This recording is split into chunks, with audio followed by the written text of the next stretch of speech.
sugar is a very broad term, general term.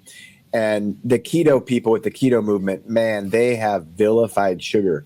And I have to remind people that the main fuel for our cells is glucose. And now the keto people argue about that. But the facts of the matter is, the Krebs cycle, our body works off of glucose, which is a monosaccharide. It is a sugar. We will die without glucose. You'll go into a coma if your glucose gets less than 30.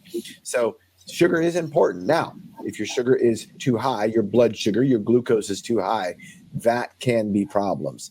But in general, like you say, it's really the kind of sugar, the kinds and the where you're eating them from is what's important.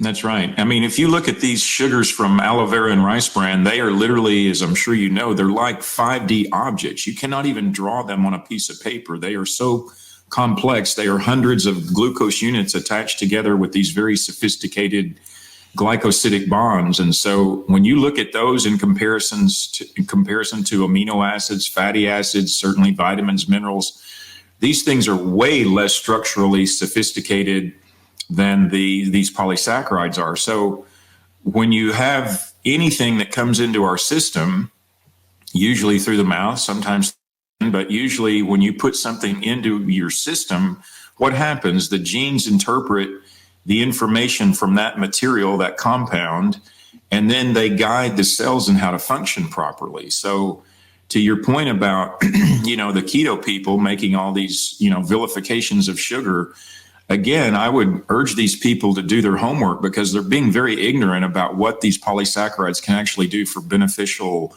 effects on our health. And that's ultimately the main thing here. It's not about, you have to subscribe to this or that. No, there are things that don't even fall within the realm. I mean, people ask me questions like, don't they spike your glucose? Well, in fact, no, they don't, because they have a completely, it's like the body knows how, we have whatever it is, this spark of life, this inherent intelligence that we have.